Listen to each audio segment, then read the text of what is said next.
بسم اللہ الرحمن الرحیم۔ جنت میں حضرت آدم علیہ السلام کتنی مدت ٹھہرے تھے؟ حضرت آدم علیہ السلام جنت میں رہائش پذیر رہے۔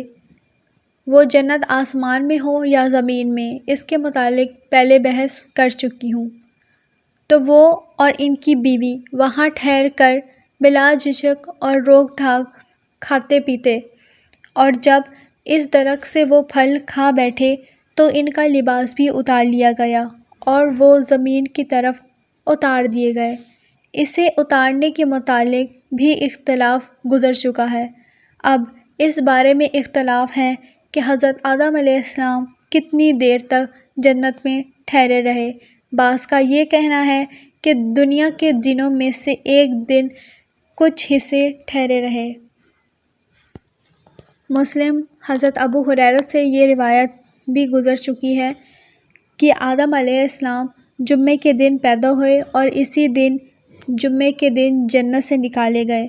آدم علیہ السلام جس دن پیدا ہوئے اس دن بھی اگر اسی دن نکالے گئے تھے اور ان کی مقدر دنیا دنوں جیسی ہے تو نتیجہ یہ نکلتا ہے کہ وہ دنیا کے دن کا کچھ حصہ جنت میں رہے تھے۔ اور یہ بات محل نظر ہے۔ اگر پیدائش کے دن کے سوا کسی اور دن نکالے گئے یا ان 6 دنوں کی مقدر دنیا کے 6000 سال جتنی ہے، جیسا کہ حضرت ابن عباس کا نظریہ ہے جو پہلے ذکر ہوا اور ابن جریر کی پسندیدہ رائے بھی یہی ہے، تو اس کا حاصل یہ ہے کہ وہ ایک لمبا عرصہ جنت میں قیام پذیر رہے۔ اور انہی سے روایت ہے کہ زمین میں سب سے پہلا آدم علیہ السلام کو دنیا میں جو چیز کھانے کو ملی تھی وہ حضرت آدم علیہ السلام تھے۔ جبرائیل علیہ السلام نے ان کے پاس 7 دانے گندم کے لائے۔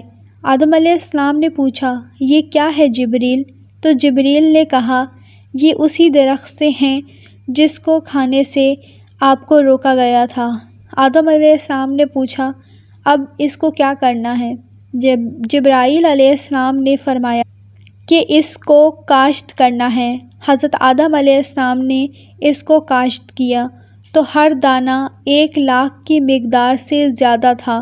بس وہ پھر انہوں نے اس کو کاٹا اور اس کو پیس کر آٹا گوندا اور روٹی پکائی۔ اتنی زیادہ تھکن محنت کے بعد کھانا کھایا۔ اللہ تعالیٰ کا یہ فرمان ہے، اس مفہوم کو ادا کرتا ہے تو یہ کہیں تم دونوں کو جنت سے نکلوا نہ دے، پھر تم تکلیف میں پڑ جاؤ گے۔ حضرت آدم علیہ السلام اور حوا نے سب سے پہلے بھیڑ کی اون کا لباس زیب تن کیا۔